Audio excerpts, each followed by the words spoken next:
Hi friends, ఇవాళ మనం మానసిక ఒత్తిడి స్ట్రెస్ మేనేజ్మెంట్ ఎలా చేయాలో శ్రీమద్ భాగవత గ్రంథం నుండి కొన్ని శ్లోకాలను సేకరించి దాని ద్వారా మనం తెలుసుకుందాం. చూడండి, ఏదైతే మనం ప్రీవియస్ వీడియోలో చర్చించుకున్నామో దశమ స్కందం 9వ అధ్యాయం మొదటి శ్లోకం ద్వారా ఇప్పుడు అదే అధ్యాయం లోపల నుండి 2వ శ్లోకం ద్వారా ఇంకొన్ని టాపిక్స్ మనం నేర్చుకోబోతున్నాం.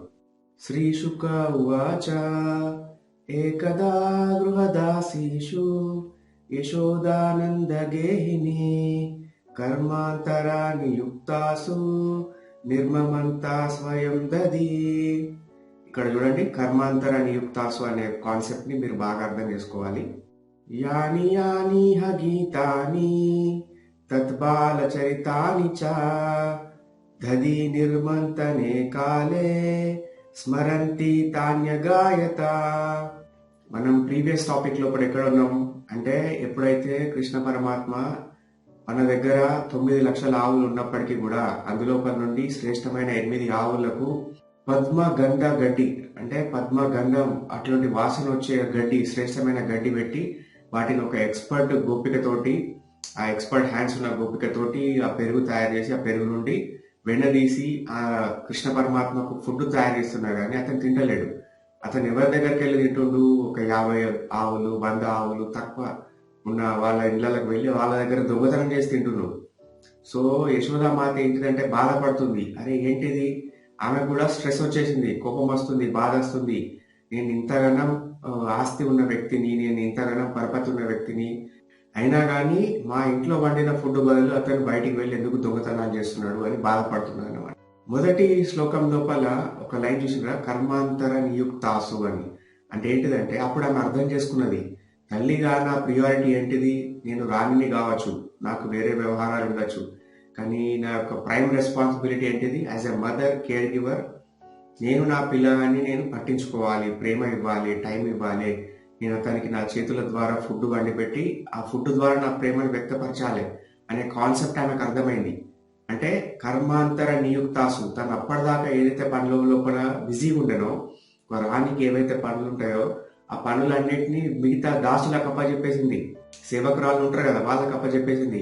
చెప్పేసి మీరు ఈ పనులు ఇవ్వాలా, మీరు కిచెన్ వైపుకు రావద్దు, వంటశాల వైపుకు రావద్దు, మీరు మిగిలిన పనులన్నీ మీరు చేసేసుకోండి.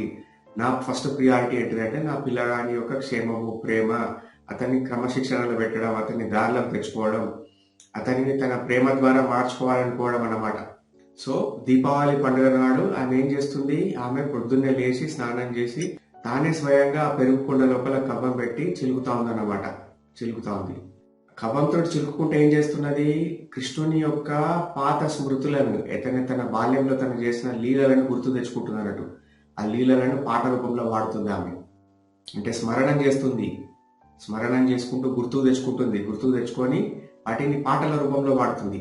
పూర్వకాలంలో కానీ ఎప్పుడు కానీ చూడండి, అబ్జర్వ్ చేయండి, పల్లెటూరు స్త్రీలు వాళ్ళు పొలం పనులకు వెళ్ళినప్పుడు ఏం చేస్తూ ఉంటారు, పొలం పని చేసుకుంటేనే వాళ్ళు పాట పాడుతూ ఉంటారు. కుల వృత్తుల వాళ్ళు కూడా చూడండి, వాళ్ళు కూడా ఏం చేస్తూ ఉంటారు, వాళ్ళు పని చేస్తున్నప్పుడు పాట పాడుతూ ఉంటారు. అంటే నాలెడ్జ్ కానీ, ఇన్ఫర్మేషన్ కానీ, మన యొక్క మెమరీ కానీ పూర్వకాలం లోపల ఈ టెక్స్ట్ కానీ, రాయడం కానీ, ఇవన్నీ లిపులు లేని టైం లోపల ఏం చేసేవాళ్ళు, వాళ్ళ జ్ఞానాన్ని గుర్తుపెట్టుకోవడానికి, ఆ ఇన్ఫర్మేషన్ ని గుర్తుపెట్టుకోవడానికి దాన్ని పాటల రూపంలో మలిచేవాళ్ళు. పాటల రూపంలో మలిచినప్పుడు ఏమవుతుందంటే అది మన స్మృతి చిహ్నం లోపల మిగిలిపోతుంది. గుర్తుకు తెచ్చుకోండి, ఒకసారి కూడా అబ్జర్వ్ చేయండి. పాతకాలం స్త్రీలు ఏం చేస్తారు, ఎవరైనా కానీ చనిపోయినప్పుడు వాళ్ళ విషయాలు చెప్పడానికి కూడా వీళ్ళు ఏంటిది నార్మల్గా ఏడుస్తూ ఉంటారు, వాళ్ళు దాన్ని కూడా ఒక పాట రూపంలో ఏడుస్తూ ఉంటారు. అంటే అదేంటిది, అట్లా రిథమిక్ బ్రీతింగ్ తోటి అట్లా అంటా ఉన్న కొద్దీ ఒక్కొక్కటి గుర్తుకొస్తుంటది. సో ఇక్కడ మనం తెలుసుకోవాల్సిన ఫస్ట్ పాయింట్ ఏంటిదంటే, పేరెంట్స్ కి వేరే ఎంత ఇంపార్టెంట్ పనులు ఉన్నప్పటికీ కూడా పేరెంటింగ్ అనేది ఫస్ట్ ప్రియారిటీ ఉండాలి. అంటే పిల్లల యొక్క ఆలన పాలన అనేది ముఖ్యమైన ప్రియారిటీ అయి ఉండాలి పేరెంట్స్ కి. అబ్జర్వ్ చేయండి, మీరు మీడియాలో చూసినా కానీ, బయట సమాజంలో చూసినా కానీ, కాస్త ధనం ఉన్న వ్యక్తులు, లేకపోతే ఏదన్నా ప్రొఫెషన్ లోపల ఫుల్ బిజీగా ఉండే వ్యక్తులు, వాళ్ళు తమ పని లోపల నిమగ్నం అయిపోయి పిల్లల్ని కాస్త నిర్లక్ష్యం చేస్తారు. చేసినప్పుడు వాళ్ళు ఏదైనా కేసులు ఎదుర్కొన్నా కానీ, లేకుంటే ఏదైనా పంచాయతీలు ఎదుర్కొన్నా కానీ, ఏదైనా సొసైటీకి వ్యతిరేకమైన పనులు చేసి వాళ్ళు ఎక్కడైనా కానీ నోటీసులకు వచ్చినప్పుడు వాళ్ళు ఏం చెప్తా ఉంటారంటే, అరే మేము మా పని లోపల బిజీగా ఉండి మా పిల్లగాన్ని మేము పట్టించుకోలేకపోయినాం, మా అమ్మాయి పైన శ్రద్ధ వహించలేకపోయినాం, ఇక్కడ దాకా వస్తాయని మేము అనుకోలేదు అని బాధపడతా ఉంటారు. అంటే వాళ్ళు కూడా అక్కడ చేస్తున్నది ఏంటిది అంటే, వాళ్ళు ఒక దానికి ఎక్కువ ప్రియారిటీ ఇచ్చి తమ జీవితం లోపల ఉన్న మిగిలిన అంశాలకు తక్కువ ప్రయారిటీ ఇస్తున్నారు అన్నట్టు. డబ్బు సంపాదించడం ముఖ్యమే, ఉద్యోగం చేసుకోవడం ముఖ్యమే, సంఘం లోపల గౌరవం పేరు తెచ్చుకోవడానికి ప్రయత్నం చేయడం ముఖ్యమే. ఇవన్నీ ముఖ్యమే. ఈ ముఖ్యమైన పనులతో పాటు కూడా ఇంకొక ముఖ్యమైన పని ఏంటిదంటే పేరెంటింగ్. తల్లిదండ్రులు కూడా పిల్లల్ని పట్టించుకోవడం, వాళ్ళకు ఆలన పాలన చూడడం, వాళ్ళ మంచి చెడ్డలు చూడడం, వాళ్ళని ఒక క్రమశిక్షణలో పెట్టడం, ఇది కూడా ముఖ్యమైన విషయం అనే విషయాన్ని మర్చిపోతున్నారు. భాగవత గ్రంథం కానీ లేకపోతే మన పురాణ ఇతిహాసాల లోపల ఉన్న భగవద్గీత కానీ ఏం చెప్తా ఉంటారంటే 4 రకాల పురుషార్థాలు మనిషికి ముఖ్యమైనవి. ఏంటేంటి అంటే ధర్మ, అర్థ, కామ, మోక్ష. ధర్మం అంటే ఎక్కడి నుంచి తెలుస్తుంది? మనకు స్క్రిప్చర్స్ నుండి తెలుస్తుంది. అంటే మనం చిన్న వయసులో ఉన్నప్పుడే ముందు స్క్రిప్చర్స్ ని వాటిని అధ్యయనం చేయాలి. మన సనాతన ధర్మం పాటిస్తున్న ఎంతమంది యువతులకు లేకుంటే పేరెంట్స్ కి ఎంతమంది భగవద్గీత చదివిండ్రు? అసలు భగవద్గీత లోపల ఎన్ని అధ్యాయాలు ఉన్నాయో తెలుసు? ఎవరికి కనీసం ఒక 30 శ్లోకాలు తెలుసు? కనీసం ఒక శ్లోకం విత్ మీనింగ్ తెలుసు? అంటే వీళ్ళు ఏమనుకుంటా ఉంటారంటే అరే ఇప్పుడు ఇది ఎంజాయ్ చేసే టైము, చదువుకునే టైము, కష్టపడే టైం, ఈ టైం లోపల మనం స్పిరిచువాలిటీ ఎందుకు? స్పిరిచువాలిటీ అంటే ఓన్లీ సాధువులు సన్యాసులు వాళ్ళకి మాత్రమే చెందింది, మనకు సంబంధం లేదు. ఎవరైతే వెళ్ళి గుహ లోపల ఉంటారో వాళ్ళు జపం చేస్తుంటారో వాళ్ళకి సంబంధించింది, మనకు సంబంధం లేదని తల్లిదండ్రులే నిర్లక్ష్యం చేస్తుంటారు. ఇట్లా నిర్లక్ష్యం చేసినప్పుడు మోరల్ వాల్యూస్ ఎక్కడి నుంచి వస్తాయి? ఎథికల్ వాల్యూస్ పిల్లల లోపల. పెళ్లి కాగానే పెళ్ళాంని పట్టుకొని వాడు వెళ్ళిపోతాడు ఇంట్లో నుండి. ఏడుస్తూ ఉంటారు, చాలా మంది చెప్తా ఉంటారు, ఏడుచుకుంటారు. మా పిల్లాడు వెళ్ళిపోయిందండి, మాకు బాధ అవుతుందండి, ఇట్లయిందని అట్లయిందని. మా అమ్మాయి ఇంట్లో నుండి వెళ్ళిపోయిందండి, లేచిపోయింది, పెళ్లి చేసుకున్నది వద్దనుకొని వేరే ఇట్లా ఇప్పుడు బాగా ఇబ్బందులు పడుతుంది, మేము ఎంత చెప్పినా అప్పుడు చెప్తే వినలేదు, ఇప్పుడు బాధపడుతుంది అని చెప్తారు. లేకపోతే డబ్బుల కోసం తల్లిదండ్రులను చంపడానికి ప్రయత్నం చేయడం, అన్నదమ్ములు చంపుకోవడానికి ప్రయత్నం చేయడం, మోసం చేయడం, ఒక పాప భీతి లేకపోవడం అన్నమాట. ఇవన్నీ ఎక్కడ నుండి వస్తుంటాయి? మన లోపల, మన లైఫ్ లోపల స్పిరిచువల్ వాల్యూస్ అనేటివి ఇన్కల్కేట్ చేసుకోలేకపోతే ఇటువంటి పర్యవసానాలు ఎదురైతే ఉంటాయి. నేను చెప్పే అడ్వైజ్ ఏంటంటే స్పిరిచువాలిటీ అనేది మీరు చిన్నతనం నుండే పిల్లల లోపల ఇన్కల్కేట్ చేయాలి. ఆ మోరల్ వాల్యూస్, ఎథికల్ వాల్యూస్ అనేవి కరెక్ట్ ప్రాపర్ గా ఎన్ఫోర్స్ అయితే మీరు అబ్జర్వ్ చేయండి. మీరు అనుకోవచ్చు కొంతమంది కమ్యూనిస్టులు కానీ లేకపోతే నా ఫ్రెండ్స్ ఉన్నారు, ఒక తన అసిస్టెంట్ ప్రొఫెసర్ ఉంటాడు, లెఫ్ట్ వింగ్ మైండ్ సెట్ ఉన్న వ్యక్తి, ఏథిస్ట్, అతను దేవుని నమ్మడు.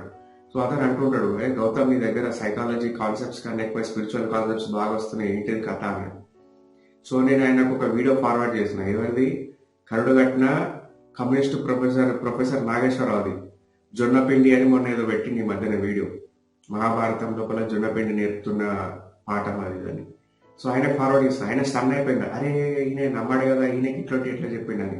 అంటే మనం మెసేజ్ని ఎట్లా కన్వే చేస్తున్నాం అనే దానికన్నా ఏ మెసేజ్ని కన్వే చేస్తున్నాం అదే రెండు పార్టీకి రీచ్ అవుతుందా లేదా అనేది ముఖ్యం.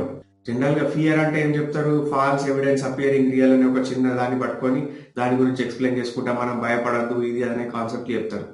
మన దగ్గర ఇంత స్క్రిప్చర్స్ ఉన్నాయి, ఇంత పెద్ద గ్రంథాలు ఉన్నాయి, మన ఋషులు మునులు, మన పార్ట్ ఆఫ్ మన కల్చర్, ఇంత జ్ఞానం ఉంది. దీని ద్వారా మనం ఎందుకు ఇన్ఫర్మేషన్ పాస్ ఆన్ చేయకూడదు? ఎందుకు ఎప్పుడు మనం విదేశీయుల యొక్క వాళ్ళు ఏంటి స్టోయిక్ ఫిలాసఫీ అని, గ్రీక్ ఫిలాసఫీ అని అవెందుకు చెప్పాలి?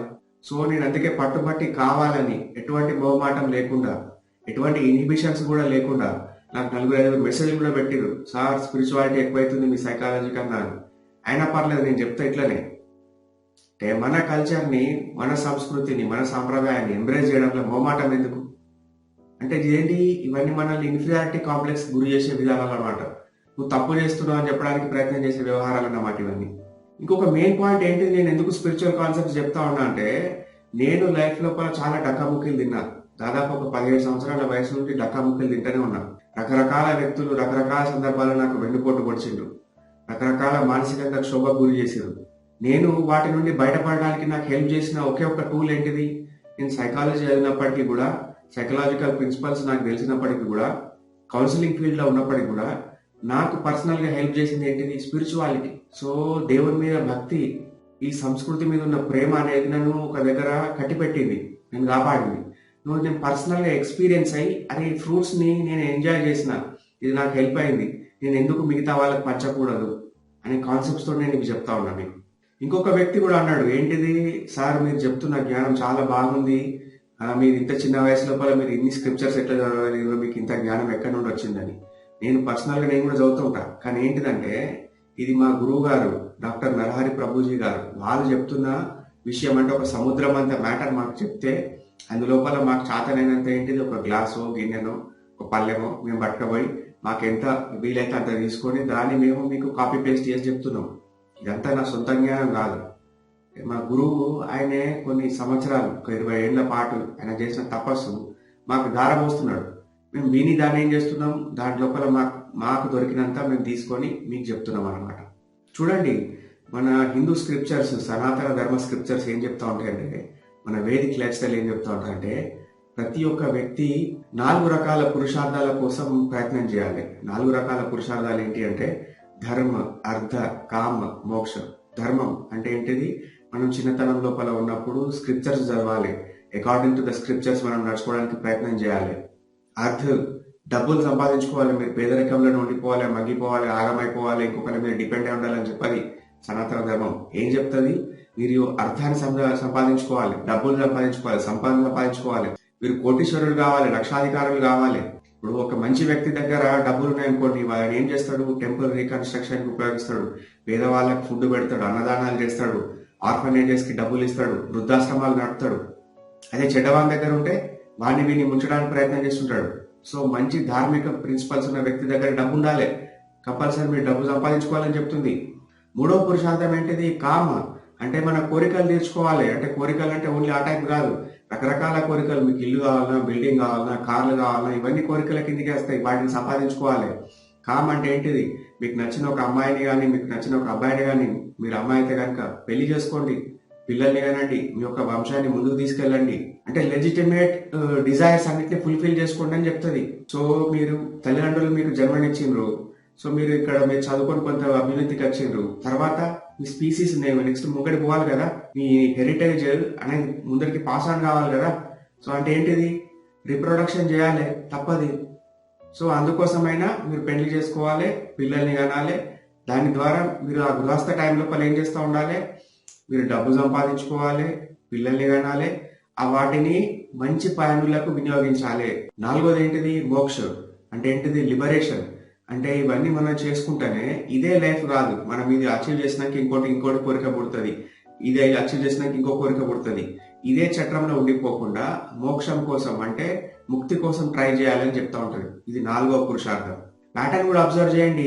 మన దగ్గర ఏం చెప్తుంది మన సంస్కృతి, మీరు ధర్మం ముందు స్క్రిప్చర్స్ చదవండి, తర్వాత అర్థ, డబ్బులు సంపాదించుకోండి, సంపాదన సృష్టించుకోండి, తర్వాత కామ, ఆ తర్వాత పెళ్లి చేసుకోండి. ఇక్కడ ఏం చెప్తున్నారు, స్కూల్లో చదువుతున్నప్పుడే లవ్ చేయండి, ఇంటర్ చదువుతున్నప్పుడే లవ్ చేయండి, డిగ్రీ చదువుతున్నప్పుడే దిక్కులు చూడండి అని కాదు. చదువుకునే టైం లోపల చదువుకోండి, పని చేసే టైంలో పని చేయండి, పెళ్లి చేసుకునే టైం వచ్చినప్పుడు పెళ్లి చేసుకోండి. ఇవన్నీ ఒక ఆర్డర్ ప్రకారం చెప్పిండ్రు. ఈ విషయాలను మీ పిల్లలు కనుక చెప్పుకుంటే కనుక వాడు ఇంటర్ లోపల 10th లోపల లవ్ చేయడం, ఈ కథలు ఉండే కదా. ఈ 4 రకాల పురుషార్థాలను బేస్ చేసుకొని 4 రకాల ఆశ్రమాలను మన కోసం క్రియేట్ చేయబడ్డాయి అన్నమాట. 4 రకాల ఆశ్రమాల లోపల మొదటిది ఏంటిదంటే బ్రహ్మచర్య ఆశ్రమం. ఆశ్రమం అంటే ఏంటి, సంస్కృతంలో శ్రమ అంటే కష్టపడే సమయం అన్నట్టు. బ్రహ్మచర్య ఆశ్రమం లోపల ఏం తెలుస్తుంది, ఒక వ్యక్తి గురుకులంలోకి వెళ్ళి కానీ, ఏదైనా స్కూల్కి వెళ్ళి కానీ, కాలేజీకి వెళ్ళి కానీ, అతను విద్యాధ్యయనం చేసే టైం లోపల ఏం తెలుసుకుంటాడంటే ముఖ్యంగా 2 పాయింట్లు వస్తాయి. ఒకటి ఏంటిది, డిసిప్లైన్ అండ్ రెస్పెక్ట్, క్రమశిక్షణ మరియు పెద్దల పట్ల గౌరవం. ఎవరికైతే విద్య వస్తుందంటే వినయం ఉన్న వ్యక్తికి విద్య వస్తుంది. నీకేం తెలుసు అంటే, ఎదుటి వ్యక్తి చెప్తున్నాడు అనుకోండి, చెప్తున్న వ్యక్తికి నాకేం తెలుసు అనుకుంటే మనం ఏం నేర్చుకోలేము. అతని దగ్గర కూడా ఎంతో ఇన్ఫర్మేషన్ ఉన్నది, మనం నేర్చుకోవచ్చు అనే కాన్సెప్ట్ ఉన్న వ్యక్తులు ఏంటంటే కీన్ లిజనర్స్ ఉంటారు. సో వాళ్ళ దగ్గరికి వెళ్ళి కూడా నేర్చుకోవచ్చు అనే విషయం తెలుస్తుంది. సో క్రమశిక్షణ ఉన్నప్పుడు, వినయం ఉన్నప్పుడు ఇంకోటి ఏముంటుంది, గౌరవం ఉంటుంది. ఆటోమేటిక్గా మనం పెద్దలను కానీ, మనం ఎవరి దగ్గరికి అయితే నేర్చుకుంటున్నాం కానీ వాళ్ళని గౌరవిస్తూ ఉంటాం. అర్థం చేసుకోండి, ఇప్పుడు ఉన్న మన స్కూల్ సిస్టమ్ లోపల, ఈ మెకాలయ విధానం లోపల నిజంగా వ్యక్తులకు ఆ క్రమశిక్షణ అలవాడుతుందా, వ్యక్తులకు ఆ వినయం వస్తుందా, వ్యక్తులకు ఆ గౌరవం అనేది వాళ్ళు పెద్దలకు ఇస్తున్నారా? స్కూల్కి పోయిన వ్యక్తి ఏం చేస్తున్నాడు, డ్రగ్స్ కొడుతున్నాడు, సిగరెట్లు లాగుతున్నాడు, వాడు 10th క్లాస్ కూడా రాదు, వాడు ఒక కాలేజ్ స్టాప్ దగ్గర ఉండి అమ్మాయిలకు బీట్ కొడతా ఉంటాడు. ఎక్కడ ఉంది మన దగ్గర ఈ బ్రహ్మచార్యాశ్రమం, ఎక్కడ మెయింటైన్ అవుతున్నట్టు? సో పూర్వీకులు చెప్పింది మొత్తం నియంత్రించుకోండి, మిమ్మల్ని అందరూ ఏం లేకుండా బతకండి అని కాదు, ఒక క్రమశిక్షణ, ఒక పాత అనేది ఏర్పాటు చేశారు. 2వది ఏంటిది, గృహస్థాశ్రమం. అంటే ఏంటిది, మనం బ్రహ్మచర్య ఆశ్రమం లోపల ఏదైతే విద్య నేర్చుకుంటప్పుడు స్కిల్స్ కానీ, జ్ఞానం కానీ సంపాదించుకున్నామో దాన్ని బేస్ చేసుకొని మనం సమాజం లోపల వ్యాపారం చేయడం కానీ, జాబ్ చేయడం కానీ, ఏదైనా వృత్తి చేయడం కానీ చేయాలి. దాని ద్వారా ఏంటంటే డబ్బు సంపాదించుకోవాలి. దాని ద్వారా వచ్చిన ఇన్కమ్ తోటి మన కుటుంబాన్ని పోషించుకోవాలి, పెళ్లి చేసుకోవాలి, పిల్లల్ని కనాలి, కొంత ఎక్సెసివ్ అమౌంట్ ఆఫ్ మనీని సేకరించుకొని ఏంటిది దాన ధర్మాలకు వినియోగించాలి. సొసైటీకి giving back to the society అనే కాన్సెప్ట్ ఎక్కడి నుండి ఉద్భవించింది? గృహస్థాశ్రమం నుండి ఉద్భవించింది. చూడండి, వ్యక్తులకు సంస్కారం లేదనుకోండి, ఆ వ్యక్తి దగ్గర సంపద ఉన్నదనుకోండి, అది నిరుపయోగం అవుతుంది. అది అతను దాన్ని మిస్యూజ్ చేసే అవకాశం ఉంటుంది. ఎప్పుడు కూడా చూడండి, డబ్బులున్న వ్యక్తి దగ్గర ఒకవేళ సంస్కారం ఉందనుకోండి, వాళ్ళ మెయింటెనెన్స్ కానీ వాళ్ళ బిహేవియర్ కానీ వేరే తీరుగా ఉంటుంది. మూడవ ఆశ్రమం చూడండి, ఏంటిది? వానప్రస్థాశ్రమం. వానప్రస్థాశ్రమం అంటే ఏంటిదంటే, వనప్రస్థ్ అంటే ఏంటిది? అడవులకు వెళ్ళిపోవడం.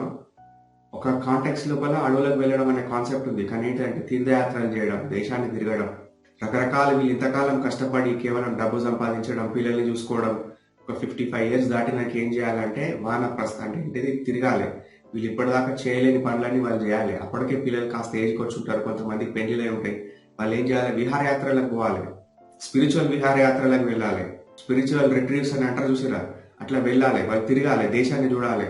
ఇంకా ముఖ్యమైన కాన్సెప్ట్ ఏం చెప్తారంటే ఇందులోపల పిల్లలకు బాధ్యతలను అప్పచెప్పాలి. అంటే మీకు ఒక షాప్ ఉందనుకోండి, ఆ షాప్ యొక్క కీస్ ని పిల్లగాళ్ళకి ఇవ్వాలి. అంటే బొమ్మరిల్లు ఫాదర్ లెక్క వాళ్ళని ఇట్లానే పట్టుకొని నేను చెప్పినట్టే చెయ్యి, ఏమైతుంది, ఇంకా నడుస్తుందా లేదా, షాప్ బంద్ అయిందా, పెట్టినా లేదా, ఇవన్నీ మెంటల్ బర్డెన్ పెట్టుకుని ఉన్నారనుకోండి, ఒక సర్టెన్ టైం దాకా చేయాలి.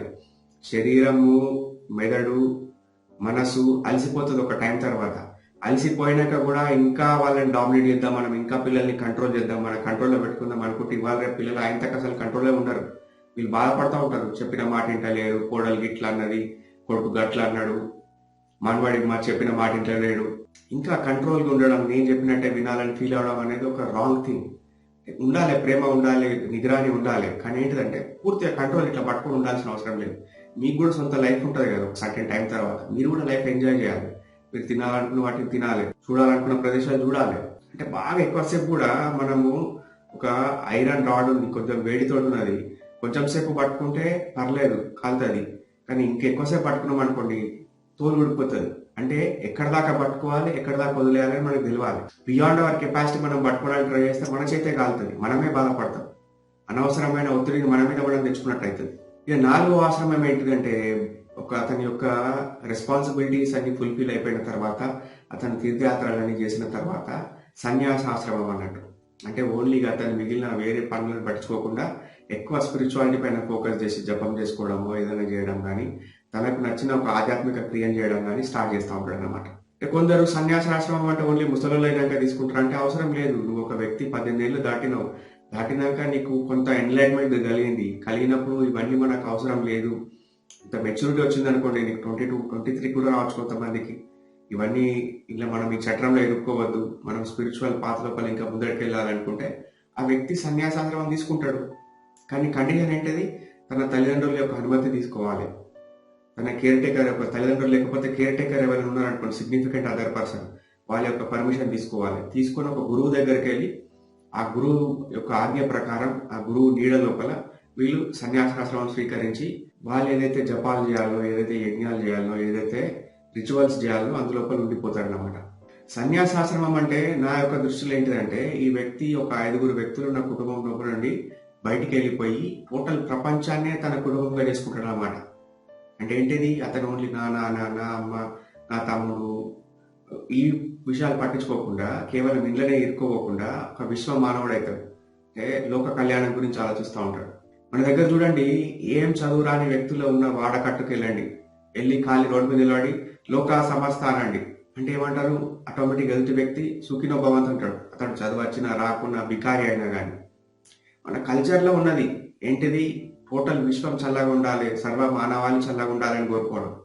అంత బ్యూటిఫుల్ కల్చర్ మనది. దీన్ని మనం ప్రౌడ్గా ఎంబ్రేస్ చేయాలి, గొప్పగా చెప్పుకోవాలి. ఎవరన్నా ఇట్లా పిన్ పాయింట్ చేసినా కానీ భయం పడకుండా రిటాలియేట్ చేయాలి.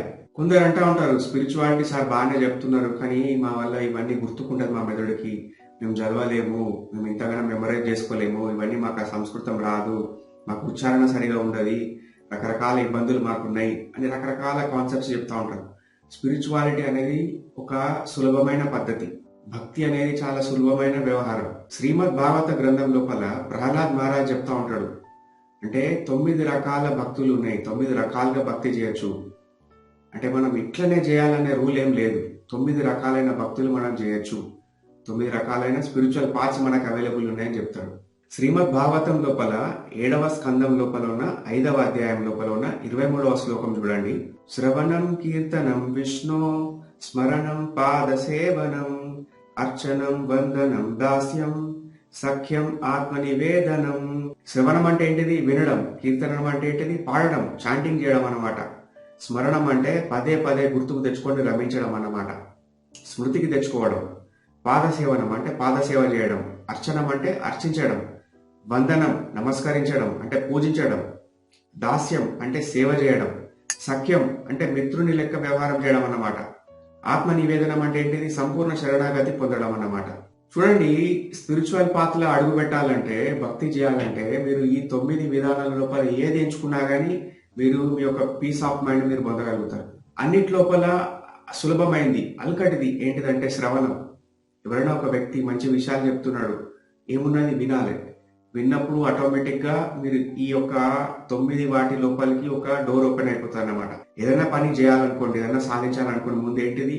మనం దాని గురించి వింటాం. విన్న తర్వాతనే మనకు దానిపైన కుతూహలం పెరిగి దాని గురించి ప్రయత్నం చేస్తాం. ఇప్పుడు ఒక వ్యక్తి సివిల్స్ కొట్టాలని కోరిక వచ్చింది, అతను వింటాడు, ఆహా సివిల్స్ కొడితే ఇంత గౌరవం ఉంటుంది సొసైటీ లోపల, మా చుట్టాల అబ్బాయి కొట్టిండు అని రకరకాల విషయాలు వింటాడు. విన్న తర్వాత దాని గురించి తెలుసుకోవాలని కుతూహలం పెరుగుతుంది. ఆ కుతూహలంతో అతను టోటల్ తన ఫోకస్ దాని మీద డైవర్ట్ చేసి ఏం చేయగలుగుతాడు? దాన్ని ఎంతో కొంత సివిల్స్ కాకపోయినా ఏదైనా ఒక గవర్నమెంట్ పోస్ట్, గ్రూప్ 1 గ్రూప్ 2 ఏదైనా ఒక క్లరికల్ ఫీల్డ్ లోపల తిప్పగలుగుతాడు. అంటే ఏంటిది? మనకి ఏదైనా సాధించాలంటే ముందు మనం దాని గురించి విషయాలు విన్న తర్వాత, మనకు దానిపైన కుతూహలం కలిగిన తర్వాత మనం దానికోసం ట్రై చేస్తాం. స్పిరిచువాలిటీ లోపల కూడా, స్ట్రెస్ మేనేజ్మెంట్ లోపల అల్కటి విషయం ఏంటంటే శ్రవణం. ఏదైతే మంచి విషయాలు ఎవరైనా చెప్తున్నారు అనుకోండి, వినడం స్టార్ట్ చేయండి. ఇక్కడ చూడండి, యశోదామాత ఏం చేస్తుంది? తన ప్రేమను, తన భక్తిని ఎట్లా వ్యక్తపరుస్తుంది అంటే, కృష్ణుడు చిన్నతనంలో చేసిన లీలలు అవేంటి అయితే వాటిని గుర్తు తెచ్చుకొని రమించుకుంటా, స్మరించుకుంటా, వాటి గురించి కీర్తనం, పాట పాడుతుంది. కృష్ణ పరమాత్మ తన చిన్నతనం లోపల పూతనను చంపిండు, శకటాసురుడిని చంపిండు, వత్సాసురుడిని చంపిండు, బకాసురుడిని చంపిండు, అఘాసురుడిని చంపిండు. సో ఇంతమంది రాక్షసులను చంపిండు. కానీ ఆమెకు తెలుసు, ఈమె చూసింది కూడా. కానీ తనకు తల్లి ప్రేమతోటి ఏం చేస్తుందంటే, తన పిల్లగాడిని ఇంకా పిల్లగాడు అనుకొని ఆమె తన పిల్లగాడు చేసిన విషయాల గురించి నవ్వుకుంటూ రమించుకుంటూ పాటలు పాడుతుందన్నమాట. ఆమెకి నేను ఒక సూపర్ న్యాచురల్ ఎలిమెంట్, ఇతను ఒక దేవుడు అన్న కాన్సెప్ట్ ఆమెకు అర్థమైతలేదు.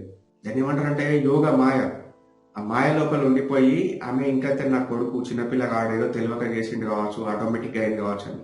గొప్ప గొప్ప వ్యక్తుల తల్లులు కూడా చూడండి, బయట వాళ్ళకి చెప్తుంటారు, అరే మీ కొడుకు ఇంత జ్ఞానం ఉన్నది, ఇంత గొప్ప వ్యక్తి, అరే ఏం మాట్లాడతాడు ఇట్లా అట్లా అంటే, తల్లులు ఏమంటారు, వాడు ఏం తెలుసు కానీ చిన్నపిల్లగాడు అంటారు. అంటే వాళ్ళకి ఎంత వయసు వచ్చినా కానీ పిల్లగాడిని చూస్తే ఏంటంటే చిన్న పిల్లగాడండి, వాడికి ఏం తెలుసు అన్న టైప్లోనే ఉండిపోతారు. తల్లుల యొక్క ప్రేమ అట్లా ఉంటుంది అలా. సరే, ఇప్పుడు స్ట్రెస్ మేనేజ్మెంట్ కోసం మనం స్పిరిచువాలిటీని ఎంబ్రేస్ చేసినాం. కానీ స్పిరిచువాలిటీ వల్ల లాభం ఏంటిది? అసలు లాభం మెయిన్ నాకేమొస్తుంది అనే కాన్సెప్ట్ అందరూ అడుగుతారు. దానికి కూడా నేను భాగవత గ్రంథం నుండి ఒక సొల్యూషన్ చెప్తా చూడండి. ఒక వ్యక్తికి టెంపరేచర్ ఎంత ఉన్నదని తెలుసుకోవాలంటే ఏం చేస్తారు? థర్మామీటర్ పెడతారు. సో స్పిరిచువాలిటీ అనేది మీకు ఎట్లా ఉపయోగపడుతుంది, లేకుంటే ఎట్లా ఉపయోగపడడం స్టార్ట్ అయిందని తెలుసుకోవాలంటే మీరు ఈ కాన్సెప్ట్ తెలుసుకోండి. శ్రీమద్ భాగవత గ్రంథం లోపల ఉన్న మొదటి స్కందం లోపల ఉన్న 7వ అధ్యాయం నుండి 7వ శ్లోకం ద్వారా మనం తెలుసుకుందాం చూడండి. యస్యాం వైశ్రూయమానాయాం కృష్ణే పరమ పురుషే భక్తిర్ ఉత్పద్యతే పుంసః శోకమోహ భయాపహ. అంటే భక్తి చేస్తే మనం స్పిరిచువల్ కాన్సెప్ట్స్ ని మనం ఎంబ్రేస్ చేసుకుంటే కనుక మనకేమైతుందంటే శోక మోహ భయ ఆపహ అంటే తొలగిపోతాయి. ఆపహ అంటే వెళ్ళిపోతాయి, కొట్టుకపోతాయి. శోకం అంటే ఏంటిది? నాకు ఫలానాది లేదు లేదు లేదు బాధపడుతుంటారు.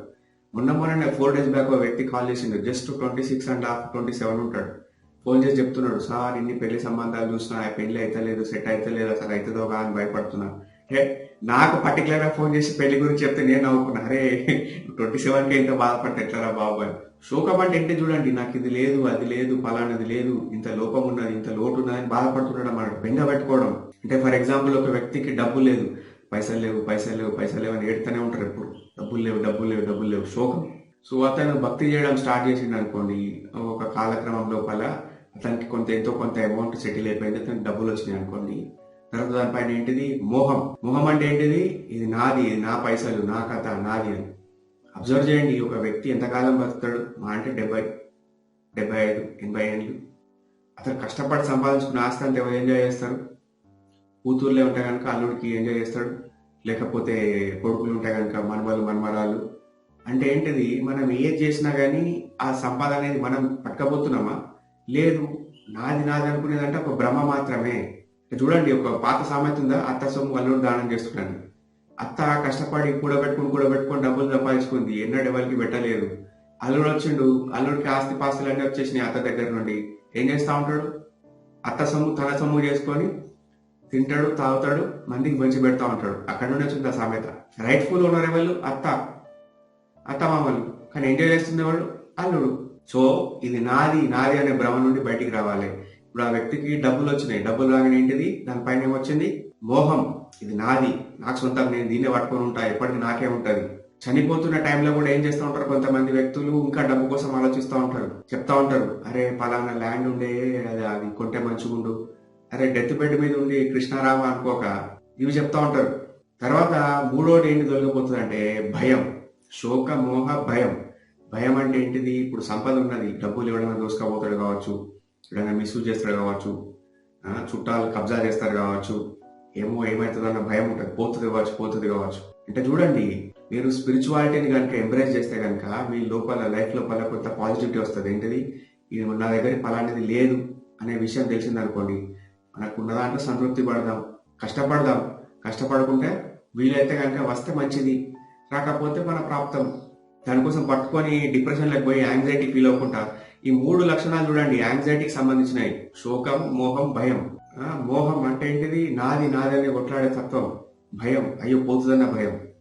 ఇవన్నీ 3 యాంగ్జైటీ ప్రిన్సిపల్స్ ఇవి. వరల్డ్ హెల్త్ ఆర్గనైజేషన్ కూడా ఏం చెప్తుంది చూడండి, 4 డైమెన్షన్స్ అనేటిది హెల్త్ యొక్క కాంట్రిబ్యూట్ చేస్తాయి. 4 డైమెన్షన్స్. ఏమేమి డైమెన్షన్స్ అవి హెల్త్ లో కాంట్రిబ్యూట్ చేసేటి? ఫిజికల్ హెల్త్ పర్ఫెక్ట్ ఉండాలి, మనం శారీరక ఆరోగ్యం బాగుండాలి. రెండోది మానసిక ఆరోగ్యం బాగుండాలి. మూడోది సమాజంతో సంబంధాలు మంచిగా కలిగి ఉండాలి, రిలేషన్స్. నాలుగోది ఏంటిదంటే తనకి వ్యక్తికి స్పిరిచువల్ హెల్త్ కూడా ఉండాలి. ఈ 4 సముపాల లోపల ఉన్న వ్యక్తి పరిపూర్ణ హెల్త్ ఉన్న పర్సన్ అని, పరిపూర్ణ ఆరోగ్యవంతుడు అని WHO చెప్పింది. ఇది ఎప్పుడు 2004 లోపల. అప్పుడు పెద్ద కాంట్రవర్సీ అయింది, హెల్త్ ఏంటిది, WHO మాట్లాడింది, స్పిరిచువల్ హెల్త్ ఏందని. అండ్ రాను ఏంటిది అది ఇన్కార్పొరేట్ చేసుకున్నారు. సో మరి మనం స్పిరిచువాలిటీని ఎంకరేజ్ చేస్తున్నాం, కానీ బాగా డబ్బుతో కూడుకున్న విషయం కావచ్చు. అరే మనం ఎక్కడ చేపిస్తాం, కిరీటాలు ఎక్కడ చేపిస్తాం, పెద్ద పెద్ద నగలు ఎక్కడ ఇవ్వగలుగుతాం, దానాలు ఎక్కడ చేయగలుగుతాం, మా దగ్గర ఏం లేదు కదా అనే కాన్సెప్ట్ అంటారు. చూడండి, గంగానదికి వెళ్తాం, గంగానదికి వెళ్ళినప్పుడు ఏం చేస్తాం? స్నానం చేసినాక ఇట్లా ఇట్లా నీళ్ళు తీసుకొని అర్ఘ్యం ఇట్లా ప్రదానం చేస్తాం. అంటే ఏంటిది? గంగా నది మనకి ఇచ్చిన నీళ్లను మనం దాన్ని తీసుకొని ఆ నీళ్ళని మళ్ళీ గంగకి ఇస్తున్నాం. ఏదైతే దేవుడు మనకి ఇచ్చిండో దాని నుండే మనం తిరిగి మళ్ళీ ఎవరికి ఇస్తున్నాం? దేవుడికి ఇస్తున్నాం. అంటే దేవుడికి మనం పెడితేనే తింటడానికి కాదు. చూడండి, భగవద్గీత లోపల 9వ అధ్యాయం 26వ శ్లోకం చూడండి. పత్రం పుష్పం ఫలం తోయం యోమే భక్త్యా ప్రయచ్చతి తదహం భక్తు ప్రయదం అశ్నామి ప్రయతాత్మన. అంటే నువ్వు కొత్తగా నువ్వు డబ్బులు ఖర్చు పెట్టి తయారు చేయాల్సిన అవసరం లేదు. అంటే ప్రకృతి లోపల నీకు ఫ్రీగా లభించేటి ఏంటిది? పత్రం, ఆకులు, పుష్పం, పువ్వులు, ఫలం అంటే పండ్లు, తోయం అంటే నీళ్లు. నువ్వు ఈ 4 లోపల ఏది సమర్పించినా అది కూడా ఏంటిది? ఏదో ఏడ్చుకుంటా అయ్యో ఇంత ఖర్చు అయింది అంత ఖర్చు అయింది, ఫ్రీయే కదా.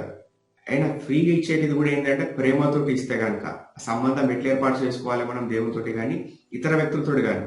ఎట్లా అంటే ఏది పెట్టినా కానీ ప్రేమతోటి ఇవ్వాలి. ఇచ్చినప్పుడు ఆటోమేటిక్గా ఆ బంధం అనేది గట్టి పడుతుంది. ఇంత సింపుల్ స్పిరిచువాలిటీ. అంటే భక్తి లోపల, స్పిరిచువాలిటీ లోపల ఎటువంటి క్వాలిఫికేషన్స్ ఉండవు. అంటే నీది ఏ కులము, నీది ఏ మతము, నీది ఏ ప్రాంతము, నీది ఏ వర్గము అనేది భక్తి లోపల ఎటువంటి కన్సిడరేషన్ ఉండదు. మీరు ఏ పని చేస్తున్నారు, ఎటువంటి పరిస్థితుల్లో ఉన్నారు, అది కూడా కన్సిడరేషన్ ఉండదు. మీరు ఎక్కడన్నా అబ్జర్వ్ చేయండి, చిన్న ఛాయ్ హోటల్ పల్లెటూరుకి పోండి, డెడ్ పల్లెటూరు అంతా పడితే అతనికి 50 రూపాయలు 100 రూపాయల గిరాకీ అవుతుంది. అటువంటి పల్లెటూర్ల లోపల, రిమోట్ ఏరియాల లోపల కూడా అతను ఏం చేస్తాడు? ఛాయ్ తయారు చేస్తున్నప్పుడు, దాన్ని మసాలా పెడుతున్నప్పుడు ఫస్ట్ వచ్చిన ఛాయ్ ఉంటుంది కదా, పీసి ఇట్లా ముందర రోడ్డు మీద వస్తాడు. ఏంటిది? అతను ఏం చేస్తున్నాడు అంటే దాన్ని దేవునికి ఆఫర్ చేస్తున్నాడు. హోటల్లో చూడండి, అతను ఏం చేస్తారు? దోశ వేసినప్పుడు ఫస్ట్ దోశని ఏం చేస్తారు? ఇట్లా తీసి దాన్ని స్టవ్ కి మూలకు పెడతారు, ఈశాన్య మూల. ఎందుకు పెడతారు అక్కడ అంటే టెక్నికల్ గా అది దేవునికి ఆఫర్ చేసినట్టు. ఈవెన్ చాలా కుటుంబాల లోపల ఏం చేస్తారంటే అన్నం తినేటప్పుడు ఒక ముద్ద కలిపి ఆ ముద్దని తీసుకుపోయి ఫస్ట్ ముద్ద గోడ మీద పెడతారు. అంటే వేరే భూతాలు ఉంటాయి కదా, భూతాలు అంటే దయ్యాలు భూతాలు కదా, భూతాలు అంటే జీవరాశులు, సూక్ష్మ క్రిములు, క్రిములు, కీటకాలు, పక్షులు, వాటికి ఆఫర్ ఇస్తున్నాం అన్నమాట. అంటే వాటి త్రూ దేవునికి అర్పణ చేస్తున్నాం అన్నమాట. అంటే మనకు నిరుపయోగమైనప్పుడు అర్పణ చేసుడు కాదు. ఒకసారి చూడండి, ఒక వ్యక్తి ఏం చేస్తున్నాడంటే బాగా పిసినాసి క్యాండిడేట్, ఎప్పుడు ఎవరికి ఏం పెట్టాడు, ఏం చేయడు. ఒక ఇంత పెద్ద చుట్టుపక్కల పిల్లలందరూ చూడంగా కూడా ఇంత పెద్ద పాలాల ప్యాకెట్ చేతిలో పట్టుకొని ఇట్లా నమ్ములుకుంటా పోతున్నాడు. వెనకాల కోతులు ఎంట పడ్డాయి, దానికి పెట్టలేదు. కుక్కలు వచ్చినాయి, దానికి పెట్టలేదు. చిన్న పిల్లలు చూస్తున్నారు, వాళ్ళకి పెట్టలేదు, ఏం పెట్టలేదు. ఆఖరికి ఏం కాదు, ఇట్లా పట్టుకొని తింటుంటే ఆఖరికి కొన్ని పాలలు మిగిలినాయి అంతే. పోతుండగా పెద్ద గాలి వచ్చింది. పెద్ద గాలి వచ్చినప్పుడు ఆటోమేటిక్ గా కవర్ గాలికి ఎగిరిపోయింది. ఎగిరిపోయినప్పుడు అతను ఏమంటున్నాడంటే కృష్ణ అర్పణం అంటున్నాడు అనమాట. అంటే ఇప్పుడు ఆఖరికి అది ఎట్లా గాలిలో కొట్టుకపోతుంది, కింద పడిపోతుంది, వేస్ట్ అవుతుంది. ఇప్పుడు నేను ఏం చేస్తున్నా, దేవుడికి అర్పణ చేస్తున్నాను. అట్లా దొంగతనంగా భక్తి చూపించినా గానీ దేవుడు కరుణిస్తాడు. అట్లీస్ట్ వానికి ఆ మూమెంట్లనన్నా ఆ భక్తి చేయాలన్న కాన్సెప్ట్ ఏర్పడ్డది కదా. టెక్నికల్ గా ఎవరైనా కానీ ఏం చేయాలంటే వాళ్ళు తింటున్నది దాంట్ లోపల కొంత షేర్ సర్వ్ చేయాలి. జనరల్ గా మా ఇంట్లో కూడా ఏం చేస్తాం, మేము ఏదన్నా ఏ వంటకం పడినా కానీ ముందు కొంత తీసి దేవునికి ఆఫర్ చేసి తర్వాత దాన్ని తింటాం. టెక్నికల్ ఏమైపోయింది, అది ప్రసాదం అయిపోతుంది, అది ఏ వంటకమైనా కానీ. So simple way of offering your love towards God ఏంటిదంటే మీరు ఏం తింటున్నారో దానికి ముందు భగవంతునికి అర్పణ చేసి మీరు తినడం అన్నమాట. కర్మ సిద్ధాంతము, కర్మయోగము అని మన దగ్గర రకరకాల ఇంటర్ప్రిటేషన్స్ ఇచ్చేసారు. దానికి honest interpretation, as it is interpretation అనేది ఎక్కడ వివరిస్తలేదు. ఏం చెప్తా అంటారంటే భగవద్గీత లోపల 2వ అధ్యాయం 47వ శ్లోకం, కర్మణ్యేహివాది కారస్తే మా ఫలేసు కదాచన మా కర్మ ఫలహేతుర్భు మాతే సంగోస్త్వ కర్మని. అంటే ఏంటిది, జనరల్ గా టక్మని ఏం చెప్తారు, ఈ సినిమా వాళ్ళు కానీ బాలీవుడ్ వాళ్ళు కానీ వీళ్ళు ఇచ్చిన రాంగ్ ఇంటర్ప్రిటేషన్ ఏంటంటే మీరు కర్మ చేయండి, దాని యొక్క ప్రతిఫలం ఆశించకండి అని చెప్తారు. అది అబ్సల్యూట్ ఒక రాంగ్ ఇంటర్ప్రిటేషన్. ఒక కర్మ చేస్తాం మనం, దానికి ఆ ఫలితం ఆశించద్దు అనేది ఒక బూటకపైన ఇంటర్ప్రిటేషన్. ఏంటిది, మీరు బస్ ఎక్కినప్పుడు అర్థం ఏంటిది, టికెట్ కొనుక్కున్నారు, ఎందుకు కొనుక్కున్నారు, జగిత్యాలకి వెళ్ళి హైదరాబాద్ పోవాలి అంటే మీకు హైదరాబాద్ పోవాలని ఇంటెన్షన్ ఉన్నది కదా, ఆ కోరికతో అలా కూర్చున్నారు కదా. కర్మ ఏం చేస్తున్నారు, డబ్బులు ఇస్తున్నారు, టికెట్ తీసుకుంటున్నారు, జబ్బులు పెట్టుకున్నారు, బస్ స్టాండ్ దాకా పోయారు, బస్ ఎక్కారు. కానీ ఇప్పుడు మీరు ఏమన్నారు, నాకు ఆ ఉద్దేశం లేదు, హైదరాబాద్ పోయే ఉద్దేశం, కానీ ఏదో నామకే వాస్తే ఎక్కిన అంటారా, లేదు కదా. ప్రతి ఒక్కరు కర్మ చేయాల్సిందే.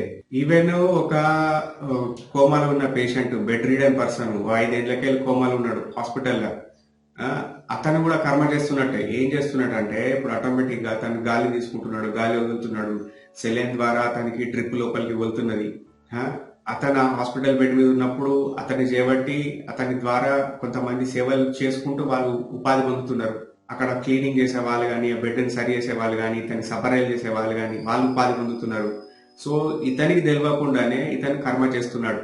సో కర్మ చేయని ప్రాంతం కానీ, కర్మ చేయని వ్యక్తి కానీ ఎవరు ఉండరు.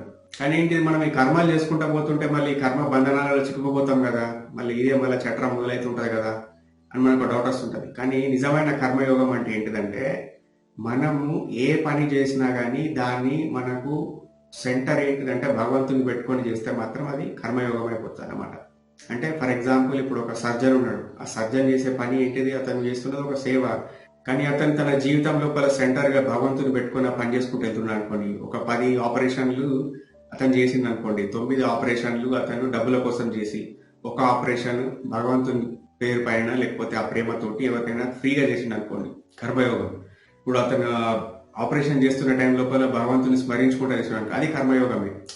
ఇప్పుడు అతనికి వచ్చిన సంపాదన లోపల ఒక 1% 2% ఏదైనా దానాలు ధర్మాలకు, గుళ్ళకు, గోపురాలకు, అనాథాశ్రమాలకు, ఆర్ఫనేజెస్ కి, పేదవాళ్లకు, తిండికి తికాణ లేని వ్యక్తులకు, కటిక పేదరికంలో ఉన్న వ్యక్తులకు, చదువు లేని పిల్లలకు, వాళ్లకు ప్రొవైడ్ చేయడానికి పెట్టినాను, అది కర్మయోగం అవుతుంది.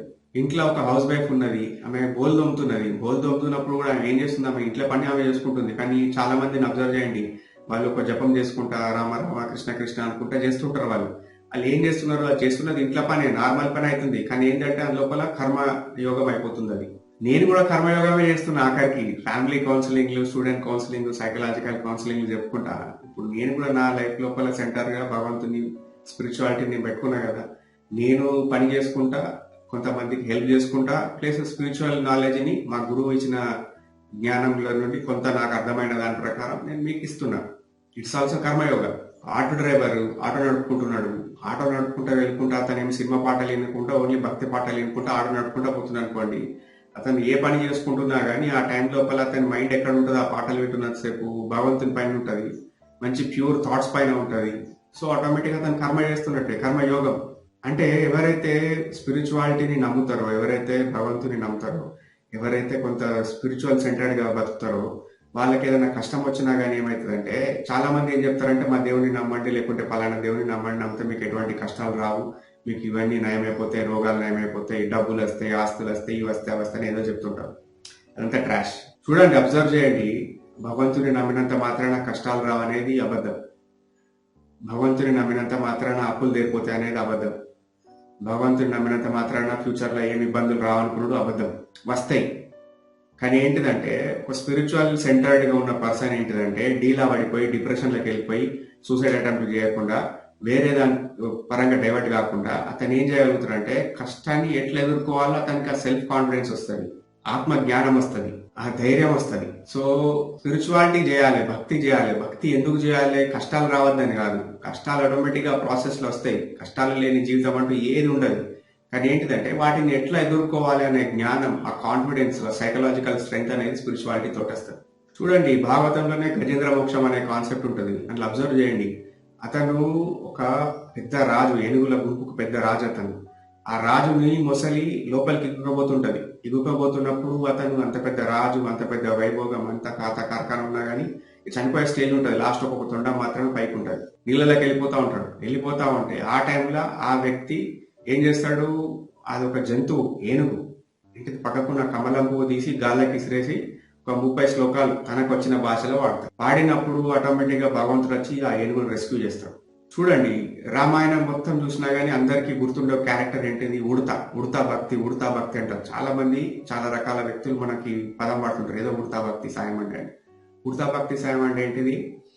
రాముల వారు సీతమ్మ వారిని చేరుకోవడానికి వెళ్తున్నప్పుడు, వారాది కడుతున్నప్పుడు వీళ్ళందరూ బండలు పెట్టి కడుతుంటే ఈ ఉడత అనేది పాపం దానికి తెలిసింది ఏంటిది? అది పెద్ద మొయలేదు కదా, అది అక్కడ ఉండి ఇసుకని ఇట్లా ఆ సముద్రంలో దండడం స్టార్ట్ చేసినాడు. చేస్తే దాని కూడా గుర్తింపు వచ్చింది. ఏడా నువ్వు చిన్న సాయం అయినా కానీ ఎంతో కొంత కాంట్రిబ్యూట్ చేయగలిగినవు అని ఒక గుర్తింపు వచ్చింది. జటాయువు సీతమ్మ వారిని ఎత్తుకుంటా పోతున్నప్పుడు జాడ చెప్పింది ఎవరు? జటాయువు. అంటే ఒక రాబందుకము గద్ద కాంబినేషన్ ఉండే పక్షి అది. సో దాన్ని ఎవరు ప్రిఫర్ చేయరు, అదంతా శుభ సూచకంగా కూడా ఎవరు భావించరు. కానీ అటువంటి పక్షి జాతికి చెందిన పక్షి కూడా హెల్ప్ చేసింది. ఏ విధంగా? సీతమ్మ వారు వెళ్తుంటే రావణుని అడ్డుకుంటే రావణాసురుడు రెక్కలను కాళ్ళని నరికేస్తాడు, మొత్తం ఎక్కడికక్కడ నరికేస్తే కింద పడిపోయి ముసల్ది ఆయన చనిపోయే పరిస్థితులు ఉంటే రాముడు వస్తే చెప్తుంది, ఇట్లా వెళ్తుంటే నేను ఆపిన ఇది అని. అతని చేతిలో చనిపోతుంది. చనిపోతే రాముల వారు తన సొంత తండ్రికి ఆయన కొరివి పెట్టలేదు, అంటే అగ్ని కార్యం చేయలేదు, పెట్టలేదు, అవకాశం లేకుండే. కానీ తన భక్తుడు ఎవరైతే తనని నమ్ముకున్న వ్యక్తి, ప్రేమతోటి ఉన్న వ్యక్తి, అతను అట్లా చనిపోయిన బాధ లోపల అతనికి అగ్నిక్రియ చేస్తాడు, అన్ని సంస్కారాలన్నీ అతను తన చేతులతో సహా చేస్తాడు అన్నట్టు. అబ్జర్వ్ చేయండి, అంటే ప్రేమకు మనం ఇప్పుడు ఏదైనా నిజంగా స్పిరిచువాలిటీని నమ్ముకొని ఉంటే కనుక మనం ఏదైనా చేస్తే భగవంతుడు మనకు రెసిప్రొకేట్ చేస్తాడు అని ఒక బంధం అనేది, గాఢమైన బంధం మనకు కనుక నమ్మకం ఉంటే ఆటోమేటిక్ గా మన లోపల సైకలాజికల్ స్ట్రెంగ్త్ అనేది వస్తుంది. ఇంకోటి అబ్జర్వ్ చేయండి, అంటే చాలా వరకు నేను కౌన్సిలింగ్ లో ఈ టెక్నిక్ వాడుతూ ఉంటాను. అందరూ అంటూ ఉంటారు, నేను ఇంత దానం చేసినా, ఇన్ని ధర్మాలు చేసినా, ఇంత మంచి చేసినా కానీ నా కుటుంబ సభ్యులే ఇట్లా నన్ను ఇట్లా మోసం చేసిండ్రు, నా ఫ్రెండ్స్ మోసం చేసారు, సొసైటీ అంతా ఇట్లా ట్రాష్ ఉన్నది, ఇట్లా అట్లా అని ఏదో చెప్తా ఉంటారు. కానీ నేను ఇప్పటిదాకా ఎటువంటి బెనిఫిట్ పొందలేకపోయినా, ఇంత మంచి చేసి ఏం లాభం ఉన్నది అని చెప్తా ఉంటారు. చెప్తే నేను ఒక ఎగ్జాంపుల్ చెప్తాను. నువ్వు బ్యాంకు లోపల ఒక 1000 రూపాయలు డిపాజిట్ చేయడానికి వెళ్ళినావు, నీ దగ్గర అన్ని 10 రూపాయల నోట్లు ఉన్నాయి, ఆ 1000 రూపాయలు నువ్వు డిపాజిట్ చేసినావు. ఒక 3 నెలల తర్వాత నీకు డబ్బులు అవసరమైనవి. డబ్బులు అవసరమైనప్పుడు మళ్ళీ నువ్వు బ్యాంకుకి పోయినప్పుడు ఒక 500 విత్డ్రా చేసుకుందామని నువ్వు వెళ్ళినావు, వోచర్ రాసినప్పుడు అతను నీకు ఒక 500 నోట్ ఇచ్చిండు అనుకోండి, నువ్వేమంటావు? లే నేను ఫస్ట్ ఇచ్చిన నా 10 రూపాయల నోట్లు ఉన్నాయి కదా, ఆ 10 రూపాయల నోట్లు అదే నంబర్ సిరీస్ అదే కట్ట నాకు కావాలంటే ఇస్తాడా? ఇయ్యడు కదా. సో ఇది అర్థం చేసుకోండి. కర్మ సిద్ధాంతం ప్రకారం ఇప్పుడు మనం ఏదన్నా చేస్తున్నామంటే అదే రూపంలో మనకు వాపస్ రాదు, అదే ఛానల్ రూపంలో మనకు వాపస్ రాదు. అది ఇంకొక రూపంలో రావచ్చు, ఇంకొక రూపంలో రావచ్చు. వాళ్ళు డబ్బుతోటి సేవ చేస్తే వాళ్ళకు మనశ్శాంతి ప్రకారం రావచ్చు, కొందరికి పిల్లల రూపంలో రావచ్చు, కొందరికి గౌరవం రూపంలో రావచ్చు, మనం డబ్బులు పెడితే మనకు డబ్బులే రావాలని రూల్ లేదు. కానీ ప్రతి ఒక్కటిది అకౌంట్ అయి ఉంటుంది. నేను ఇంకోటి చెప్తా ఉంటాను ఎప్పుడు కూడా, కొందరు బాగా దుర్మార్గంగా వ్యవహారం చేస్తుంటారు. అంటే హరాస్మెంట్ కానీ, అంటే దారుణాతి దారుణంగా వ్యవహారం చేస్తుంటారు కొంతమంది. సో అటువంటి వ్యక్తులను చూసినప్పుడు నేను వాళ్ళకి ఇదే చెప్తుంటాను. అంటే తల్లిదండ్రులను పట్టించుకోకపోవడం కానీ, అత్తమామలను బాధ పెట్టడం కానీ, లేకపోతే సొంత పిల్లల్ని కొట్టడం తిట్టడం కానీ, అంటే విపరీతంగా, అంటే చేతులు కాలు విరిగిపోయే విధంగా అంత రకంగా టార్చర్ పెట్టే క్యాండిడేట్స్ని కూడా నేను చూసినప్పుడు వాళ్ళకు, వీళ్ళకి ఏంటిదంటే తల్లిదండ్రుల మీద గౌరవం ఉంటుంది, సొసైటీ అంటే రెస్పెక్ట్ ఉంటుంది. కానీ ఏంటిదంటే ఎంతో కొంత దేవుడు అంటే భయం ఉంటుంది వాళ్ళకి. కొన్ని నేను విష్ణు పురాణం నుండి, ప్లస్ మన వేదాల నుండి, భగవద్గీతల నుండి కొన్ని ఎగ్జాంపుల్స్ చెప్తా. అరే బాబు, మీరు కనుక ఇట్లానే మీ యొక్క బిహేవియర్ కంటిన్యూ చేస్తే కనుక you will face the consequences, you have to face the music అని చెప్తా. చెప్పి కొన్ని లైవ్ ఎగ్జాంపుల్స్ చెప్తా. ఇట్లా చేసిన వాళ్ళు ఇట్లా అయిపోయినారు, so better behave your self. అంటే ఏంటిది, అప్పుడు ఆ టైం లోపల వాళ్ళు ఆ పాప భీతితోటన్నా మారే అవకాశం ఉంటుంది. వ్యక్తులు సమాజం అంటే భయం ఉండదు, పోలీసులు అంటే భయం ఉండదు, గవర్నమెంట్ అంటే భయం ఉండదు, కుటుంబ వ్యవస్థ అంటే భయం ఉండదు. కానీ అయినా కానీ అంటే ఎంతో కొంత దేవుడు అంటే కొంత భయం ఉన్న వ్యక్తులు ఉన్నారు. అట్లా ఉన్న వ్యక్తులను కొంత మనం ఏదైనా ఇన్ఫ్లుయెన్స్ చేయొచ్చు. చూడండి, మనకు సత్య, త్రేతాయుగం, ద్వాపర యుగం, ఇప్పుడు కలియుగం, రకరకాల యుగాలు ఉన్నాయి కదా మన కాన్సెప్ట్స్ ప్రకారం. సో పాతకాలంలో ఏం చేస్తుండే వాళ్ళు, జనరల్గా ఎవరైనా యజ్ఞాలు చేసినప్పుడు వాళ్ళకి వెంటనే ఫలం వచ్చేది. తర్వాత వాళ్ళు ఏదైనా హోమాలు చేసినా కానీ, ఎప్పుడైనా తపస్సు చేసుకున్నా కానీ, తపస్సు అంటే ఏంటిది, అంటే శరీరాన్ని కష్టపెట్టడం అన్నమాట. శరీరాన్ని కష్టపెట్టడం అంటే మన సినిమాలో చూస్తాం కదా, తనకి పుట్టలు పెరకపోతే అన్ని పాములు వస్తాయి, ఇట్లా అవుతుంటుంది, అయినా కానీ ఆయన చేస్తుంటాడు తపస్సు. సో అట్లా చేస్తే వాళ్ళకి కొంత ప్రతిఫలం దొరికేది. కానీ రాను ఏమవుతుందంటే, మన యుగాలు మారుతున్న కొద్దీ ధర్మం తగ్గిపోతుంది. 4 కాలం మీద నుంచి ధర్మం ఒక కాలం మీదకి వచ్చేస్తుంది. ఇప్పుడు కలియుగంలో ఉన్నాం. కలియుగం యొక్క స్పెషాలిటీ ఏంటిదంటే, ఇది దోషాలనేది, అంటే అడ్డమైన దోషాలన్నీ ఈ యుగంలో ఉంటాయి. కానీ నిజంగా మనం లైఫ్లో బాగుపడాలి, మనము పెడదోరిన పట్టద్దు, కొంచెం స్పిరిచువల్ సైడ్ ఉండాలనుకోండి, సింపుల్ లాజిక్ ఏంటిది కలియుగం లోపల ఏంటిదంటే, జపం చేయాలి, సంకీర్తనం చేయాలి, భజన చేయడం, పాటలు పాడడం, అంటే సంకీర్తన, చాంటింగ్ చేయడం. ఇది simple way of reaching to the lord's godhead. భాగవతం లోపల 12వ స్కందము 3వ అధ్యాయము 51వ శ్లోకం చూడండి. కలౌ దోష నిధే రాజన్ అస్తి ఏకో మహాన్ గుణ కీర్తనాత్ ఏవ కృష్ణస్య ముక్త సంగ పరం వ్రజేత్. కలౌ దోష నిధే రాజన్ అంటే ఏంటిది, కలియుగం అంటే అది ఒక దోషాల కుప్ప. అంటే లెక్కలేనన్ని దోషాలు ఉంటాయి. మనకు మంచి చెప్పేటోళ్ళ కన్నా చెడు చెప్పేటోళ్ళు ఎక్కువ మంది ఉంటారు. అంటే టెంపుల్కి పోదాం రారా అని పిలిచేటోళ్ళ కన్నా బార్కి పోదాం దాదా, సీరియడ్ తాగుదాం రారా అని పిలిచేటోళ్ళు ఎక్కువ మంది ఉంటారు. చూడండి, కలియుగం యొక్క సిమ్టమ్స్ మనకి ఈజీగా అర్థమైపోతూ ఉంటాయి. చూడండి, మీరు కనుక ఒక సత్సంగ్ వెళ్దాం అనుకున్నారు అనుకోండి, ఇంట్లో వాళ్ళే డిస్కరేజ్ చేస్తారు. ఎందుకు, ఈ ఏజ్ ఇది కాదు కదా, నువ్వు ఇప్పుడు ఎంజాయ్ చేయాలి, తిను తాగు, మంచిగా పార్టీ చేసుకో, ఈ సత్సంగ్ ఎందుకు, టెంపుల్కి పోవడం ఏంటిది, పూజలు చేయడం ఏంటిది పిచ్చిదనం అని మాట్లాడతారు. అంటే ఇప్పుడు ఒక వ్యక్తి ఏదైనా సేవాభావంతో ఎక్కడైనా వాలంటరీ ఆర్గనైజేషన్లో జాయిన్ అయ్యి అక్కడ వాలంటరీ సర్వీస్ చేస్తున్నాడు అనుకోండి, అప్పుడు అతనికి ఏం చెప్తారు, అరే డబ్బులు సంపాదించుకో, ఇక్కడ ఎందుకు టైం వేస్ట్ చేసుకుంటున్నావు, ఈ 1 అవర్ కూడా, ఈ 1 డే కూడా నువ్వు వేరే దగ్గర ప్రొడక్టివ్గా యూజ్ చేసుకోవచ్చు కదా అని చెప్తా ఉంటారు. ఫర్ ఎగ్జాంపుల్, ఒక వ్యక్తి స్మోక్ చేద్దాం అనుకుంటున్నాడు అనుకోండి, అతనికి ఎటువంటి డిస్కరేజ్మెంట్ థాట్స్ కానీ, ఇన్పుట్స్ కానీ, సజెషన్స్ కానీ దొరకాయి. ఎంకరేజ్ చేస్తారు, ఏం కాదు పర్లేదు, అక్కడ స్మోకర్స్ జోన్ ఉన్నది, అక్కడికి వెళ్ళి తాగొచ్చు, అలానా బ్రాండ్ బాగుంటుంది, అది తాగొచ్చు. ఆల్కహాల్ తాగదాం అనుకున్నాడు ఆటోమేటిక్గా ఈ బ్రాండ్ అయితే బాగుంటుందని ఎంకరేజ్ చేస్తారు, ఇన్వైట్ చేస్తారు, కలుపుకోబోతారు. అదే ఒక వ్యక్తి మంచిగా ఒక హెల్దీ హ్యాబిట్స్ ఫాలో అవ్వకుండా, వాకింగ్ చేద్దాం, మనం జిమ్కి వెళ్దాం, ఎక్సర్సైజ్ చేద్దాం, స్విమ్మింగ్ చేద్దాం, మంచి హెల్దీ ఫుడ్ హ్యాబిట్స్ ఫాలో అవుదాం అని చెప్పింది అనుకోండి, వీటిని అతను ఒక పిచ్చోన్ లెక్క చూస్తారు. ఏంటి ఇది అవసరమా, ఇప్పుడు తిని తాగి ఎంజాయ్ చేసే టైం కదా, వీడెంత ఇట్లా అయిపోయిందని. అంటే చూడండి, సొసైటీ అంతా ఇట్లనే ఉన్నది. ఈవెన్ పేరెంట్స్ కూడా, ఇప్పుడు మీ కొడుకు కానీ మీ బిడ్డ కానీ సత్సంగ్ వెళ్దాం అనుకుంది అనుకోండి, ఎక్కడన్నా మంచి విషయాలు చెప్పే విషయం ఉన్నది, సో అక్కడికి వెళ్దాం అనుకుంటే కూడా వీళ్ళే డిస్కరేజ్ చేస్తారు, ఏంటిది ముసల్దాన్ని అయిపోయినావా ఇప్పుడే గవర్నర్ ఎందుకంటే. అమెరికాలో ఈ మధ్యన చేసిన ఒక సర్వే లోపల వచ్చిన రిజల్ట్ ఏంటిదంటే, ఎవరైతే స్పిరిచువల్ గా ఇన్కల్కేట్ అయిపోయి ఉంటారో, స్పిరిచువల్ మైండ్ సెట్ ఉన్న వ్యక్తులు ఉంటారో, వాళ్ళ లోపల ఆత్మహత్య యొక్క స్వభావం చాలా తక్కువ కంపారిటివ్లీ నార్మల్ మైండ్ సెట్ ఉన్న వ్యక్తులు. ఎందుకంటే ఏదైనా కష్టం వస్తే కనుక అతనికి ఏంటంటే, ఫలానా నాకు దేవుడు ఉన్నాడు, లేకుంటే ఒక సూపర్ న్యాచురల్ ఎలిమెంట్ ఉంది నాకు హెల్ప్ చేయడానికి అని ఒక హోప్ ఉంటుంది. అది లేదనుకోండి, ఆటోమేటిక్గా అతను డిప్రెస్ అయ్యే అవకాశం ఉంటుంది. ఒక రాంగ్ స్టెప్ తీసుకునే అవకాశం ఉంటుంది. చూడండి, ఇంకొకటి ఎగ్జాంపుల్, గ్రేట్ ఎగ్జాంపుల్ ఎక్కడ నుండి దొరుకుతుందంటే, మీరు విక్టర్ ఫ్రాంకిల్ యొక్క బుక్ చదవండి. బుక్ చదువుతున్నప్పుడు అతని హోప్ ని స్టిమ్యులేట్ చేసింది ఏంటంటే, వన్ ఆఫ్ ద కాంపోనెంట్ ఏంటంటే స్పిరిచువాలిటీ. అతను ఒక ప్యూర్ జూ. అతను ఏంటంటే అతన్ని ఆ కాన్సన్ట్రేషన్ క్యాంప్ లో పెట్టి, గ్యాస్ ఛాంబర్ లో పెట్టి చంపేద్దామని కొన్ని నెలల పాటు పెడితే కూడా అతను బ్రతికుండడానికి గల కారణం ఏంటిది ఏంటంటే తన స్పిరిచువల్ గా ఇన్కల్కేట్ అయిపోయి ఉండడం అన్నట్టు. ఆ మైండ్ రేపు ఇంకొక బెటర్మెంట్ ఆపర్చునిటీ ఉంటుంది, మనం తప్పించుకోవచ్చు, ఫ్యూచర్ బాగుంటుంది అనే ఒక హోప్ అతని లోపల ఉండిపోయింది. ఇంకొకటి ఏంటంటే మనిషి సంఘజీవి. ఎప్పుడైతే మనం ఎవరితోటైతే తిరుగుతున్నామో, ఎవరితోటైతే ఎక్కువ కమ్యూనికేట్ అవుతున్నామో, ఎవరితోటైతే మన సాంగత్యం కొనసాగుతున్నదో అటువంటి వాళ్ళ యొక్క హ్యాబిట్స్ కానీ, ఆలోచనలు కానీ, మంచి స్వభావాలు కానీ, చెడు స్వభావాలు కానీ మన పైన రబాప్ అవుతాయి.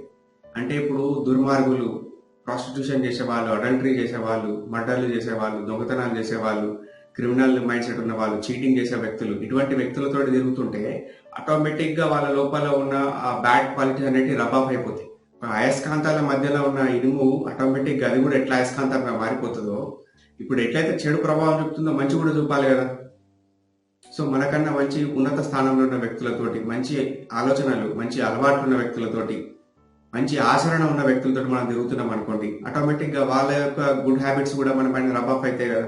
సో మనం ఏం చేయాలి, మనం జనరల్ గా ఏం చేయగలుగుతాం అంటే, ఇప్పుడు ఫర్ ఎగ్జాంపుల్ ఒక దగ్గర సత్సంగ్ అవుతుంది అనుకోండి, వీక్లీ వన్స్ అయినా, అందరు కొంత స్పిరిచువల్ సెన్సిబిలిటీస్ ఉన్న పర్సన్స్ వెళ్తారు. సో మనం కూడా వెళ్ళాలి. ఎక్కడైనా మోటివేషనల్ సెమినార్లు అవుతున్నాయి అనుకోండి, మనం కూడా వెళ్ళాలి. మన work related some work shops అవుతున్నాయి అనుకోండి, అందులో పార్టిసిపేట్ చేయాలి. అంటే ఏంటిది, మనం ఎప్పుడు కూడా ప్రొడక్టివ్ లైఫ్ స్టైల్ కి అలవాటు చేసుకోవాలి.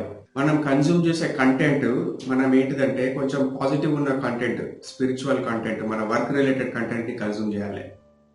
జనరల్ గా అందరు ఏం చేస్తూ ఉంటారు, పొద్దున్న నుంచి సాయంత్రం దాకా ఎంటర్టైన్మెంట్ అంశం ఏంటిది, వాళ్ళు న్యూస్ ఛానల్ చూస్తూ ఉంటారు. న్యూస్ ఛానల్ వచ్చేటి ఏంటిది, మర్డర్లు, రేపులు, యాక్సిడెంట్లు, రాజకీయ కుట్రలు, కుతంత్రాలు, ధర్నాలు, రాస్తారోకోలు, ఇదేంది అదేంది, విషం జిమ్ముకునుడు, బూతులు తిట్టుకునుడు, అరుచుకునుడు, ఇట్లా స్పాట్ పెట్టచ్చా, అట్లా స్పాట్ పెట్టచ్చా, ఈ డైలాగ్ ఇవే ఉంటాయి అందులోపల. సో మీరు అందులో పాజిటివ్ ఇన్ఫర్మేషన్ ఎక్కడ తీసుకోగలుగుతారు? న్యూస్ చూడాలి, న్యూస్ ఛానల్ చూడాలి. ఎంత దానికి లిమిట్, హాఫ్ అన్ అవర్, పావు గంట బస్, అంతకన్నా మించి చూడొద్దు. వేరే దానికి మారిపోవాలి. బుక్స్ చదువుకోవాలి. డిజిటల్ మీడియం లోపల కూడా బుక్స్ అవైలబుల్ ఉంటున్నాయి మనకు, పీడిఎఫ్ ఫైల్స్ రూపంలో. వాటికి మంచి మంచి బుక్స్ చదువుకోవాలి. మీ పిల్లలకు కూడా ఏంటంటే మంచి వ్యక్తుల సాంగత్యంని అలవాటు చేయండి. మంచి వ్యక్తులతో తిరగండి, మంచి బుక్స్ చదివించండి, మంచి ప్రదేశాలలో ఉంచండి, మంచి ఫ్రెండ్స్ తోటి ఉండేటట్టు చూడండి. మీరు కూడా మంచి మైండ్ సెట్ తోటి ఉండి మీరు ఒక మంచి మనుషులు ఉంటే కనుక మీ పిల్లలు ఆటోమేటిక్ గా మంచి వాళ్ళే అవకాశం ఉంటుంది. స్ట్రెస్ అనేది వ్యక్తికి ఎప్పుడు వస్తుంది అంటే, నేను ప్రతిదీ కంట్రోల్ చేయగలను, కంట్రోల్ చేస్తా కాబట్టి నేను నా కెపాసిటీ లోపల ఉన్నదనే కాన్ఫిడెన్స్ ఉన్నప్పుడు ఆ వ్యక్తి ప్రతిదాన్ని కంట్రోల్ చేద్దామని ట్రై చేస్తుంటాడు, ప్రతిదీ తనకు అనుగుణంగా మార్చుకోవాలని ట్రై చేస్తుంటాడు. కానీ అది ఎల్లవేళలా పాసిబుల్ కాదు. మనం కంట్రోలర్స్ కాదు. కొన్ని సిచ్యువేషన్స్ లోపల మనం we are being controlled by the supernatural elements or by the universe. ఈ యొక్క చిన్న క్లారిటీ మనకు వస్తే కనుక మనం ప్రతి దాన్ని కూడా మనం బాధపడే అవకాశం తగ్గిపోతుంది. కొన్ని విషయాలు మన చేతుల లోపల ఉంటాయి, కొన్ని విషయాలు మన చేతుల లోపల ఉంటాయి. ఈ విషయాన్ని మనం అంగీకరించే ఒక కెపాసిటీ మనకు పెరిగిపోతుంది. సో ఇది ఫ్రెండ్స్, స్పిరిచువాలిటీ ద్వారా, దట్టు భాగవతంని బేస్ చేసుకొని స్పిరిచువాలిటీ ద్వారా మనం ఏ విధంగానైతే స్ట్రెస్ మేనేజ్మెంట్ చేసుకోవచ్చు, ఒత్తిడిని ఎట్లా నివారణ చేసుకోవచ్చు అనే టాపిక్ గురించి మనం ఇవాళ మాట్లాడుకున్నాం. Take care of your families, take care of your self, stay strong, stay safe, have a nice day. నమస్తే.